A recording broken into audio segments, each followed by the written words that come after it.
सभी विजेताओं को मेरा सलाम। आपकी नवनिर्माण में एकेडमी में मैं आपका स्वागत करता हूं। मेरा नाम है दिनेश गौतम। गणित के आज फिर बेहतरीन ऐसे क्वेश्चनों के साथ मैं उपस्थित हूं जो अक्सर परीक्षाओं में पूछे जाते रहते हैं। यदि हमारे चैनल पर आप नए हो तो कुछ पुरानी वीडियोस देख लीजिए, उनमें कई सारे क्वेश्चंस मैंने डाले हुए हैं जो निरंतर परीक्षाओं में पूछे जाते रहते हैं। ऐसा ही पहला क्वेश्चन आज की वीडियो का देखिए। एक बक्से में 100 नीली गेंद है, 50 लाल गेंद है तथा 50 काली गेंद है। ओके, 25% नीली गेंद और 50% काली गेंदों को बाहर निकाल लिया गया। तो बताइए अब कितने प्रतिशत गेंद बची हुई हैं? याद रखना है। आप थोड़ा सा इधर देख लीजिए। आप जरा देखिए बक्से में 3 प्रकार की गेंद है, नीली और लाल। नीली गेंद है, लाल गेंद है तथा काली गेंद है। देखिए जरा गौर से, कुछ नीली गेंद है, कुछ लाल गेंद है तथा कुछ काली गेंद है। नीली गेंदों की संख्या 100 है, लाल गेंदों की संख्या 50 है तथा काली गेंदों की संख्या भी 50 है। इसमें से 25% गेंदों को बाहर निकाल लिया गया। लिखा है 25% नीली गेंद। इसका 25% देखिए जरा, 100 का 25% कितना होगा? 100 का 25% तो 25 ही होगा। तो 25 गेंद निकाल ली गई इसमें से, और तथा 50% काली गेंद भी निकाल ली गई। तो देखिए 50 का 50% क्या होगा? 50 का 50% मतलब आधा। 50 का 50% मतलब आधा। इसका मतलब इसमें से 25 गेंदें निकाल ली गई। तो देखिए 25 गेंद यहां से निकाल ली गई और 25 गेंद यहां से निकाल ली गई। टोटल की टोटल 50 गेंदों को बाहर निकाल लिया गया। यदि आप बिल्कुल नए हैं और आपको कुछ नहीं आता है इसमें, तो जिस प्रकार से 100 का 25% यदि मुझे निकालना है तो 100 का 25% कुछ इस तरीके से निकाला जाएगा। तो हम ये दोनों काट देंगे, उत्तर हो गया 25। अगर 50 का 50% निकालना है तो 50 का 50%, नीचे 100 आ जाता है। 50 का 50% होगा 25। तो यहां से 25 गेंदें निकाल ली गई। 100 में से 25 गेंदें निकाल ली गई, 50 में से 25 गेंदें निकाल ली गई और पूछा गया है कि जितनी गेंदें बची अब प्रारंभ की तुलना में कितने प्रतिशत गेंदें बची। तो एक बात का ध्यान देख लीजिए, 100 गेंद और 50 गेंद और 50 गेंद, इसका मतलब हमारे पास पहले से 200 गेंद है। देखो जरा, 100 गेंद थी नीली वाली, 50 गेंद लाल वाली, 50 गेंद काली वाली। 100 और 50 150, 150 और 50 200 गेंदें थी, निकाल ली गई 25 गेंदें और 25 गेंदें। तो कितनी गेंदें निकाल ली गई? जो गेंदें निकाली गई हैं वो है जो गेंदें निकाली गई हैं वो है 50। तो ये 50 गेंदें हैं और इसमें ये पूछा गया है कि कितने प्रतिशत गेंदें अब शेष रह गई हैं। कितने प्रतिशत गेंदें शेष रह चुकी हैं?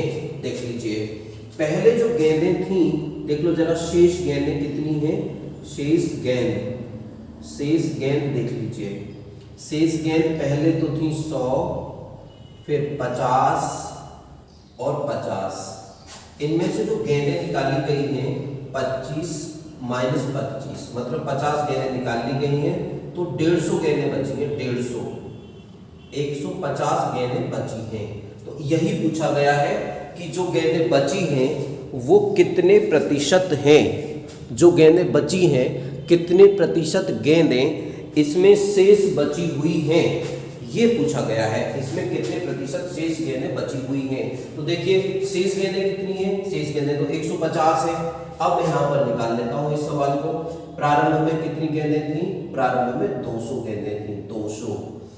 और इन 200 गेंदों में से 50 गेंद निकाल ली गई तो बची हैं 150 गेंद। देख लीजिए 150 गेंद बची हैं। तो 150 जो है वो 100 का कितने प्रतिशत है, यही सवाल में पूछा गया है। देख लीजिए 150 जो है वो 100 का कितने प्रतिशत है। तो 2 से जब इसमें भाग देंगे तो उत्तर आएगा 75% गेंदें अभी शेष हैं। देख लीजिए 75% गेंदें अभी शेष हैं, जो कि कोई भी विकल्प नहीं है। हम एक विकल्प बना लेते हैं यहाँ पे 75, शायद विकल्प लिखने में कोई दिक्कत हुई होगी। तो अभी प्रश्न हो गया है कि 75% गेंदें शेष बची हैं। जरा ये क्वेश्चन अगर आपको समझ में आया हो तो बताइए कैसा लगा ये सवाल। पेपरों में आया हुआ सवाल है, उत्तर आ गया है 75% गेंदें बची हैं। विकल्प इसमें मैच नहीं कर रहे थे, तो उन विकल्पों को हमने मैच कराया है। एक विकल्प को काटकर हमने 75% कर दिया है। तो जरा और बात करते हैं, एक क्वेश्चन इसमें और बना लेते हैं। देखिए और क्या पूछा जा सकता है इसमें, इसे हम मिटा देते हैं। ये तो हो गया। तो देखिए इस सवाल को भी अगर आपको करना था ना, तो मुंह जवानी ये सवाल हो सकता है। 50 में से 25% गेंदें यदि निकलेंगी तो 50 गेंदें निकल गई। सॉरी 100 में से 25% गेंदें निकलेंगी तो 25 निकल गई, और 50 में से 50% निकलेंगी तो आधी निकल गई 25। इसका मतलब 25 और 25 50 गेंदें निकल गई। हमारे पास थी 100, 150 और 200 गेंदें। 200 गेंदों में से यदि 50 गेंदें निकल गई तो 150 गेंद बची। 100 में से 50 निकल गई तो 150 बची। तो हम डायरेक्ट ही हमारा उत्तर, यहाँ प्रश्न जो है हमारा जो सॉल्यूशन है, सॉल्यूशन कहाँ से प्रारंभ हुआ होता, तो हमारा सॉल्यूशन यहाँ से प्रारंभ हुआ होता। 150 गेंदें बची, 150 गेंदें बची, 200 गेंदें थी टोटल, गुणा 100 और इससे ये कट जाएगा। उत्तर आ गया 75% गेंदें। मैंने ये बताया आपको, इसको कोशिश करिए हम शॉर्ट में कैसे कर सकते हैं। इसे मिटा देते हैं, जरा और देख लीजिए और इस सवाल में क्या पूछा जा सकता है। इस सवाल में ये भी पूछा जा सकता है कि कुल जो गेंदें निकाली वो कितने प्रतिशत थी। गौर से सुनिए। तो पहले ये देखिए आप, गेंदें निकाली कितनी, 50 गेंदें निकाली। देखिए गौर से, 50 गेंदें निकाली, तो 50 गेंदें जो निकाली कितने में से निकाली, वो 50 गेंदें 200 में से निकाली, तो ये हो गया। और इसका निकाल लीजिए, ये 25% आएगा। ऐसे भी सवाल पेपर में आ सकता है। ये आसान सवाल है, आसान पैटर्न है। और देखते हैं इसमें क्या कुछ और बनाया जा सकता है। 150 गेंदें बची। चलिए ये सवाल हो गया। कैसा लग रहे हैं आपको सवाल? देखो दोस्तों, अगला सवाल आ गया है। ये सवाल एसएससी रेलवे ग्रुप डी में पूछा गया था। कांस्टेबल में भी ऐसे सवाल पूछे जाते हैं। जरा इस सवाल की तरफ देखिए, गौर से पढ़िए इसको। राम ने 5 रुपए प्रति खिलौना की दर से खिलौने खरीदे। देखिए, राम ने 5 रुपए प्रति खिलौना की दर से खिलौने खरीदे तथा 4 रुपए 50 पैसा रुपए की दर से बेच दिए। ज्ञात करो कितने प्रतिशत हानि हुई। जरा देख लीजिए गौर से, बहुत ही मक्खन मिलाई बेहतरीन वाला सवाल है। और बेहतरीन वाला सवाल कैसे है, उसने 5 रुपए की दर से तो खरीदे और 4.5 रुपए का एक खिलौना बेच दिया। तो ऐसा हमको मालूम चल रहा है 50 पैसे का लॉस हो गया उसे। एक खिलौना पे जो लॉस हुआ वो 50 पैसे का लॉस हुआ, क्योंकि उसने 5 रुपए में एक खिलौना खरीदा, 4.5 रुपए में बेच दिया। जितने में खरीदा था वह कीमत ज्यादा थी, जितने में बेचा वह कीमत कम थी, तो 50 पैसे का नुकसान हुआ। तो इसमें पूछा गया है कि हानि कितने प्रतिशत हुई। हानि प्रतिशत बराबर हानि गुणा 100 बटे क्रय मूल्य। क्रय मूल्य का मतलब क्या होता है, खरीद मूल्य। तो हानि तो 50 पैसे की हुई है, 50 गुणा 100 बटे इसको खिलौने को खरीदा था 5 रुपए में। देखिए जरा, अब अगर इसको हल करना है तो बहुत आसान है। यहाँ से दशमलव हटा लें और यहाँ से 0 नीचे बढ़ जाएगी। इससे ये कैंसिल हो जाएगा, 5 से ये 10 बार कट जाएगा। उत्तर आपका आ चुका है 10%। आपको यदि सवाल समझ में आ गया है तो कमेंट करके बता दीजिए सब सवाल समझ में आ गया। बहुत ही बेहतरीन सवाल है, आसान सवाल है। ऐसे प्रश्न अक्सर पेपरों में पूछे जाते रहते हैं। आपको ध्यान रखना है ऐसे सवालों का। सिंपल सवाल हो सकता है लेकिन पेपरों में पूछे जाते हैं ये सवाल, इसलिए यहाँ पर मैं केवल वही सवाल कराना चाहता हूँ जो सवाल पेपरों में आते हैं। चलिए अगले सवाल की तरफ बढ़ेंगे। अब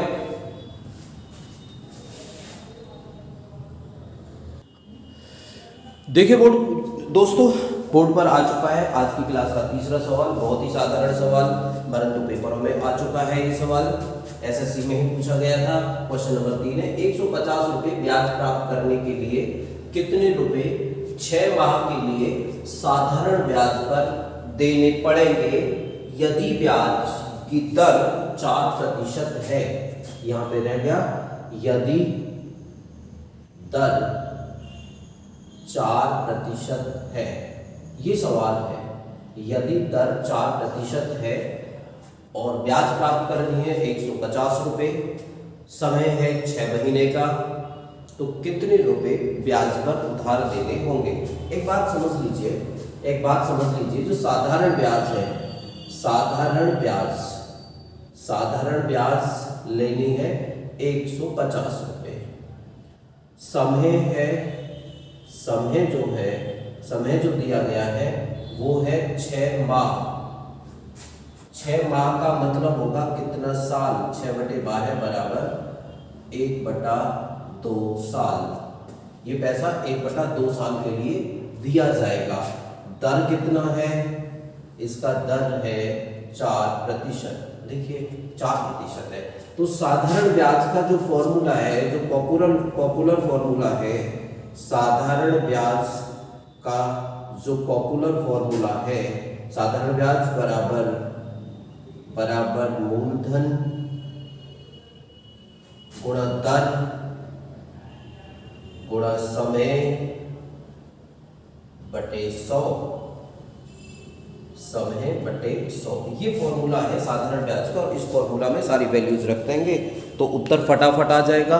उत्तर आने में देर नहीं लगेगी जरा देखिए। तो रखते हैं इस सवाल में इस फॉर्मूला में इसकी वैल्यूज आप भी रख के देख लीजिए यदि उधार पा रहे।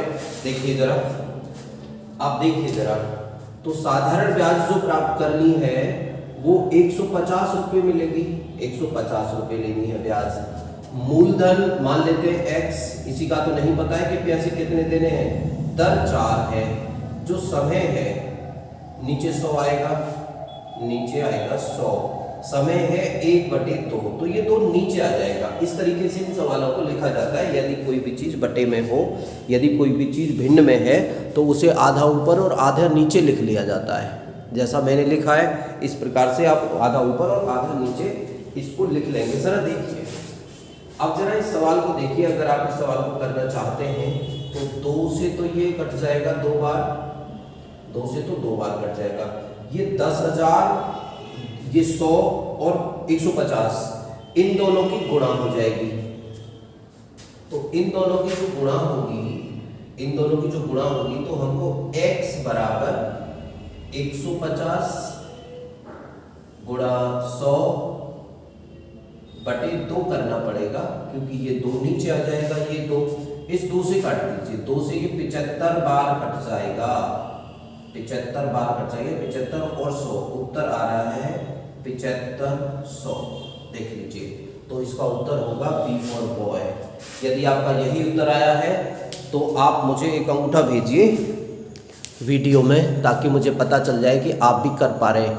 उम्मीद है आपको ये सवाल ठीक से समझ में आ पा रहा होगा। जहाँ पर आपको ज़्यादा चौंध सा दिखाई दे रहा है, वहाँ पर मैं कोशिश कर रहा हूँ कि चीज़ों को कम लिखूँ। वैसे दिखाई तो दे रहा है ठीक से ना। चलिए अगले सवाल की तरफ बढ़ते हैं।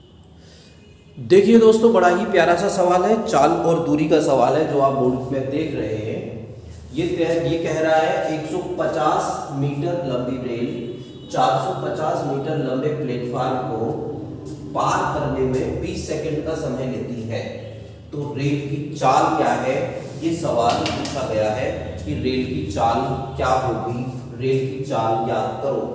तो इस सवाल को करने की तरफ हम आगे बढ़ते हैं। जरा एक बार देख लीजिए, रेल जब किसी भी प्लेटफार्म को पार करेगी, पुल को पार करेगी, सुरंग को पार करेगी या दूसरी रेल को पार करेगी, तो उसके द्वारा तय की गई जो दूरी होती है वह दूरी अपनी लंबाई तथा उस वस्तु की लंबाई के बराबर होती है। याद रखना है। तो यहाँ पर एक चीज याद रखनी है आपको, एक चीज याद रखनी है कि रेल प्लेटफार्म को पार करने में, प्लेटफार्म को रेल प्लेटफार्म को पार करने में, प्लेटफार्म को पार करने में 150 प्लस 450 बराबर 600 मीटर दूर जाएगी। इतने मीटर दूर जाएगी, ये समझने वाली बात है। सवाल करने से पहले हम इसे समझेंगे और यहीं से हमारा सवाल बनेगा। ठीक है, तो चाल पूछिए, चाल क्या है? देखिए चाल बराबर दूरी बटे समय। ठीक है भाई, इतना तो मालूम होगा ना, चाल बराबर दूरी बटे समय। तो गौर से देखिए, दूरी कितनी है? 600 मीटर दूरी है और 20 सेकंड का समय लगा है। उत्तर आ गया है 30 मीटर प्रति सेकंड। याद रखना है, 30 मीटर प्रति सेकंड उत्तर आ चुका है। परंतु हमसे उत्तर पूछा है किलोमीटर प्रति घंटा में, इसलिए हम यहाँ पर नहीं रुकेंगे। हम इस सवाल को करने के लिए और थोड़ा सा आगे निकलेंगे। तो जरा देखिए, तो जब कभी भी आपको देख लीजिए, जब कभी भी तो 30 गुणा 18/5 की इसमें गुणा कर देंगे, यहाँ से उत्तर आ जाएगा किलोमीटर प्रति घंटा। तो 5 से इसे काट दीजिए 6 बार और 18 छक्के 108 किलोमीटर प्रति घंटा से ये रेलगाड़ी चल रही है। देखिए उत्तर आ चुका है। यहाँ पे 2-3 चीज़ें नई आ गई हैं, शायद आप पहली बार पढ़ रहे हो या दूसरी बार पढ़ रहे हो। मैं लिख देता हूँ, आपको ये चीज़ें समझनी है। कौन सी चीज़ें समझनी है? यदि x मीटर प्रति सेकंड है तो उत्तर आएगा x गुणा 18/5 किलोमीटर प्रति घंटा। इसका मतलब मीटर प्रति सेकंड को जब किलोमीटर प्रति घंटा में बदलते हैं तो मीटर प्रति 18/5 की गुणा कर देते हैं। दूसरा है, अगर x किलोमीटर प्रति घंटा है कोई चाल, उसे मीटर प्रति सेकंड बनाना है तो 5/18 मीटर प्रति सेकंड हो जाएगा। ये मुझे बताना था आपको। तो गौर से समझना है, इस वाले सूत्र का यहाँ पे प्रयोग हुआ है क्योंकि 30 मीटर प्रति सेकंड आ रहा था हमारा उत्तर। इस 30 मीटर प्रति सेकंड को किलोमीटर प्रति घंटा में बनाने के लिए 30 मीटर प्रति सेकंड को किलोमीटर प्रति घंटा में चेंज करने के लिए, ये रहा किलोमीटर प्रति घंटा, 30 मीटर प्रति सेकंड को किलोमीटर प्रति घंटा में चेंज करने के लिए हमने 18/5 की गुणा कर डाली है, जो कि आपको यहाँ दिखाई दे रहा होगा। ये बहुत ही इंपॉर्टेंट काम है। ये सवाल पूछा गया है एसएससी जीडी की परीक्षा में, जीडी की परीक्षा में पूछा गया है। तो ऐसे सवालों को ठीक से ध्यान से रखना। ऐसे सवाल अपनी किताब में जाकर वहां से ढूंढ लेना और उन सवालों की लिस्ट बना लेना। 2-3 सवाल और कर लेना, आपकी प्रैक्टिस हो जाएगी, अभ्यास हो जाएगा और अभ्यास ही आपको पास कराएगा। याद रखना है।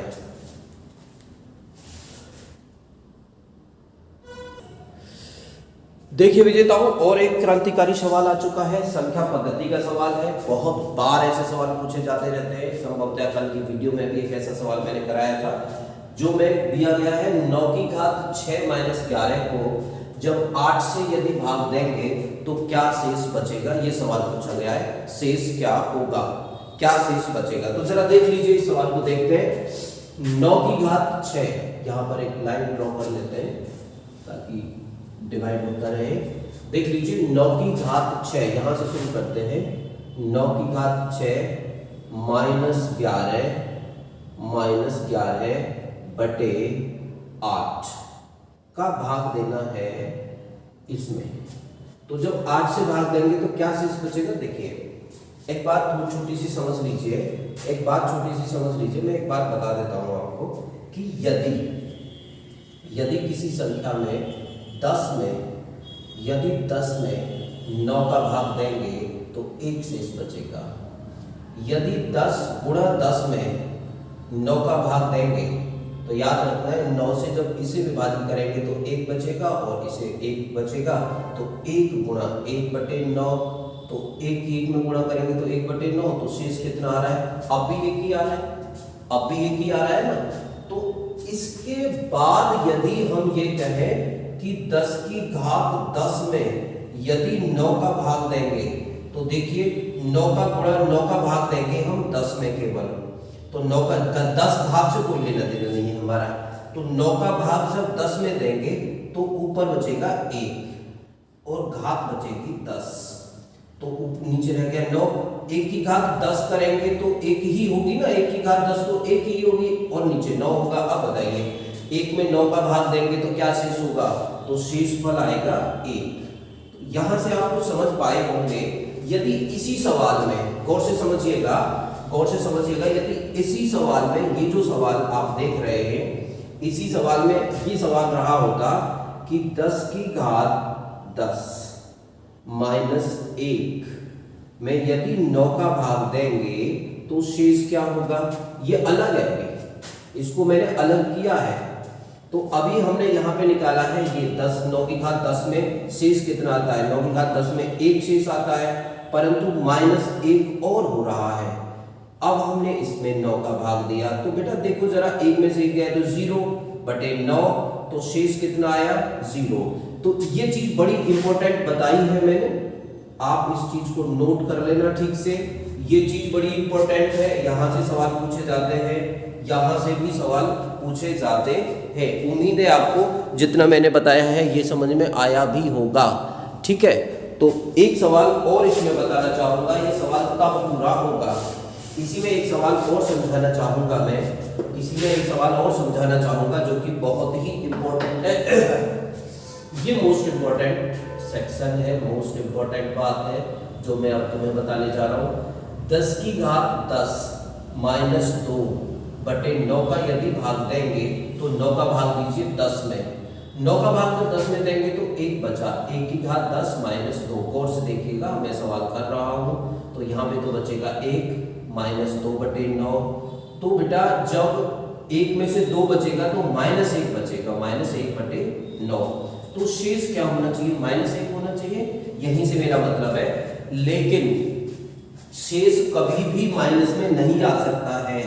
यदि शेष कभी माइनस में आता है, शेष कभी माइनस में आता है जैसे यहाँ पर आ रहा है, तो फाइनल उत्तर ये होगा 9 माइनस 1। ये कौन सा माइनस 1 घटाया जा रहा है, ये तब उत्तर जब है ये, जबकि माइनस में शेष प्राप्त हो रहा हो, जैसा कि इस सवाल में हुआ है। इसलिए मैंने मोस्ट इंपोर्टेंट क्वेश्चन लिखा है ये आपके लिए, याद रखना। तो यहाँ पे कितना शेष बचेगा 8। अब ये मैंने मोस्ट इंपोर्टेंट लिखा है, अब आप इस सवाल को समझने के लिए तैयार हैं, बैकग्राउंड तैयार हो चुकी है। देखिए जरा सवाल को, अब आप गौर से देखिएगा, इस सवाल को बहुत गौर से देखिए, बहुत गौर से देखिए। तो ये सवाल हो गया है। अब मैं 8 का भाग दे रहा हूं 9 में, 8 का भाग 9 में दूंगा तो 1 बचेगा और 1 की घात 6 होगा, माइनस 11 होगा। उसी तरीके का सवाल बनता जा रहा है। ये तो 8 बच गया, तो इसकी जो वैल्यू होगी इसकी तो 1 होगी, 1 माइनस 11/8। तो देखिए 1 और 11 का अंतर होगा माइनस 10/8। गौर से देख लीजिए, माइनस 10/8। अब जो ऊपर संख्या 10 आ रही है, इसमें 8 का भाग देंगे तो शेष कितना आएगा, माइनस 2 आएगा। याद रखना 8 का भाग 10 में दीजिए, तो 8 का भाग 10 में देने पर शेष कितना आएगा 2, लेकिन 10 के साथ तो माइनस लगा हुआ है इसलिए माइनस 2 आएगा। परंतु माइनस में हमारा शेषफल नहीं हो सकता। यदि शेषफल माइनस में है तो भागफल में से शेष को घटाना होगा। 8 माइनस 2 बराबर कितना आ रहा है 6। यही मेरा उत्तर है। बोलो कैसा लगा, 6 का मतलब उत्तर है सी। आप हमारी वीडियो को लाइक करिए, सब्सक्राइब करिए, शेयर करिए, अपने मित्रों तक पहुंचाइए, इनकी डायरी बनाते रहिए, इन प्रश्नों को निरंतर करते रहिए। हिंदुस्तान जिंदाबाद।